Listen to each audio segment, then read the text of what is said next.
نام سنا ہوگا محمود غزنوی اور ایاز کا، ان کا باہم محبت کا رشتہ بہت گہرا تھا۔ ایاز ٹوٹ کے چاہتا تھا بادشاہ کو، اب دیگر مصاحبین حسد کرتے تھے، بغض رکھتے تھے، وہ کہتے تھے یہ کوئی کیا اس میں کرشمہ اور کمال ہے کہ بادشاہ اس کو اتنا ہی چاہتا ہے۔ تو بادشاہ جب ان وزراء کا، مشیروں کا حسد حد سے بڑا ہوا دیکھا تو ایک دن سب کو اپنے دربار میں حاضر کیا۔ دربار میں ایک تالاب تھا، تو اس میں مٹھی بھر کے موتیوں کی پھینک دی اور ایک ایک وزیر کو کہا کہ یہ موتی نکال کے لاؤ، اور یہ خیال کرنا کہ تمہارا لباس بھی، تمہارا بدن بھی نہیں بھیگنا چاہیے۔ تو سب نے کہا کہ یہ عجیب بات ہے کہ حوض کی تہ سے موتی نکال کے لائیں اور لباس بھی نہ بھیگے اور بدن بھی نہ بھیگے، یہ تو لازمی ہوگا۔ پھر دوسرے وزیر کو کہتا کہ یہ موتی نکال کے لاؤ، تمہارا لباس بھی نہیں بھیگنا چاہیے، تمہارا بدن بھی نہیں بھیگنا چاہیے۔ تو وہ آگے سے حجت کرتا یہ کیسے ہو سکتا ہے کہ بدن بھی اور لباس بھی نہ بھیگے اور موتی بھی نکال لاؤں؟ تیسرے کو، چوتھے کو، پانچویں کو، ہر ایک آگے سے حجت کرے، یہ کیسے ہو سکتا ہے؟ پھر ایاز آ گیا تو بادشاہ نے ایاز کو کہا کہ یہ موتی نکال کے لانے ہیں اور تمہارا لباس بھی اور تمہارا بدن بھی نہیں بھیگنا چاہیے۔ ایاز نے فوراً چھلانگ لگائی اور موتی نکالے۔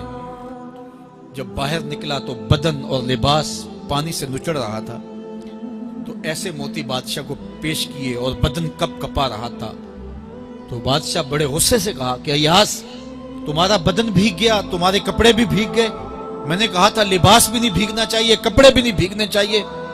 تو ایاز بڑی لجاجت سے عرض کرنے لگا، بادشاہ سلامت، آپ کے دو حکم تھے، ایک یہ کہ موتی نکال کے لانے ہیں، دوسرا حکم یہ تھا کہ لباس اور کپڑے بھیگنے نہیں چاہیے۔ تو ایک حکم میں نے پورا کر دیا ہے، دوسرے کی معافی چاہتا ہوں۔ تو صاحب، اللہ نے حضرت انسان کے سینے میں جذبات کا ایک جہاں آباد کیا ہے، شیطان کو بھی انسان کے پیچھے لگا دیا اس کی آزمائش کے لیے، اس کے امتحان کے لیے۔ نفس بھی اس کے اندر موجود ہے، اور دوسری جانب اس کو گناہوں سے منع بھی کیا اور نیکی کی تلقین بھی کی۔ اب کتنی مشکل زندگی ہے حضرت انسان کی، آئی جان شکنجے اندر جویں ویلنے دے وچ گنا، کتنی مشکل زندگی ہے۔ خواہشیں ہیں کہ آوارہ ہیں، آرزویں ہیں کہ بے قابو ہیں، اور دوسری جانب اللہ کا حکم ہے۔ اب کیا کرے؟ تو گناہ کرنے کے بعد پھر اللہ کے حضور توبہ کر لے، جو ممرزد ہو جائے تو اس پر اکڑے نہ اور اس پہ مصر نہ رہے، اس پہ اصرار نہ کرے، بلکہ فوراً اللہ کے حضور توبہ کرے۔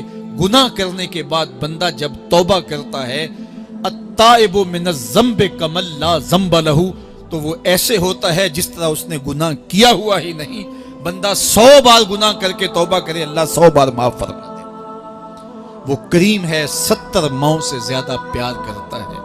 تو بندے اس کی دہلیز پہ جب توبہ کرتے ہیں، رجوع کرتے ہیں اور اس سے معافی مانگتے ہیں، تو وہ یہ نہیں دیکھتا کہ یہ گناہ گار کتنا بڑا ہے، وہ یہ دیکھتا ہے کہ یہ میری دہلیز پہ آیا ہے اور اس کے ما قبل کے سارے گناہ معاف بھی کرتا ہے، بلکہ گناہوں کو بدل کے نیکیوں میں بھی تبدیل کر دیتا ہے۔ آئیے اب قرآن مجید میں ان لوگوں کی کہانی بھی پڑھیے جو اپنی زندگی کو اپنے مالک کے نام لگا چکے ہیں، اور ان سے اگر کوئی معاملہ سرزد ہو جاتا ہے تو وہ کس قدر اللہ سے ڈرتے ہیں۔ والذین یؤتون ما آتوا وقلوبهم وجلہ انہم الی ربہم راجعون۔ فرمایا کہ وہ لوگ جب ان سے کوئی خطا سرزد ہو جاتی ہے، کوئی گناہ ہو جاتا ہے، تو ان کے دل لرز جاتے ہیں، خوف خدا سے وہ کانپنے لگ جاتے ہیں۔ انہم الی ربہم راجعون، تو وہ اپنے رب کی طرف رجوع کرنے والے ہوتے ہیں۔ اگر ان سے کبھی کوئی گناہ سرزد ہو جائے، ان سے کوئی غلطی سرزد ہو جائے، تو پھر اس پہ ضد نہیں کرتے، اس پر مصر نہیں ہو جاتے، اس پر حجتیں اور دلیلیں نہیں لاتے، بلکہ وہ کیا کرتے ہیں؟ فوراً اللہ کے حضور